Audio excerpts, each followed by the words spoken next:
ولا تموتن إلا وأنتم مسلمون শুনে আমরা আল্লাহকে ভয় করি কিনা সে বিষয়ে বলছেন। আল্লাহ বলতেছেন ইয়া আইয়ুহাল্লাযীনা আমানুত্তাকুল্লাহ ইয়া আইয়ুহাল্লাযীনা আমানু হে ঈমানদারগণ সকল মুসলমানদেরকে বলছেন ইত্তাকুল্লাহ তোমরা আমি আল্লাহ তাআলাকে ভয় করো। কাকে ভয় করবেন? আল্লাহকে ভয় করো। হাক্কা তুকাতিহি ভয় করার মতো করো। এমন ভয় করিও না যে ভয় করার কারণে তোমার নামাজ ছুটে যায়, যে ভয় করার কারণে তোমার ঈমান মজবুত হয় না, যে ভয় করার কারণে তোমার নামাজ রোজা হয় না। বলে এমন ভাবে ভয় করো, ভয় করার মতো করো। বলে কেমন ভয়?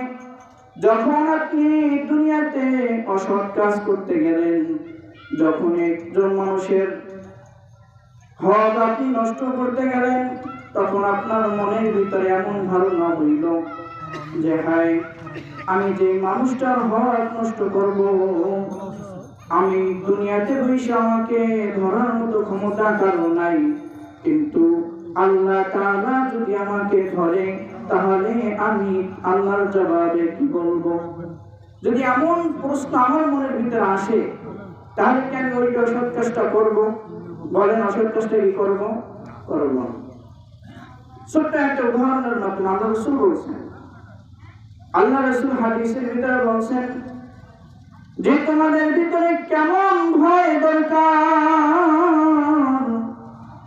এক ব্যক্তি তার সন্তানদেরকে বলছেন, সন্তানেরা শোনো, আমি যখন মৃত্যুবরণ করব তোমাদেরকে আমি একটা ওসিয়ত দিয়ে যাব। কি দিয়ে যাইবে? ওসিয়ত দিয়ে যাইবে। আমাদের এলাকার অনেকে মৃত্যুর সময় কি করে?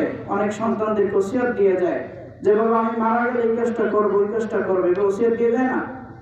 তাহলে রাসূল বলতেছেন ওই লোকটা তার সন্তানদেরকে আগে ভাগেই বলছেন যে সন্তানেরা শোনো, যখন আমি ইন্তেকাল করব তখন তোমরা আমার একটা ওসিয়ত পালন করবা। তো সন্তানেরা বললেন বাবা কি ওসিয়ত? বাবা সন্তানদেরকে বলতেছেন, সন্তানেরা শোনো, যখন আমি ইন্তেকাল করব তখন আমার লাশটা তোমরা দাফন করবে না, আমার লাশটাকে তোমরা পোড়াইয়া ফেলবা। কি করবে না?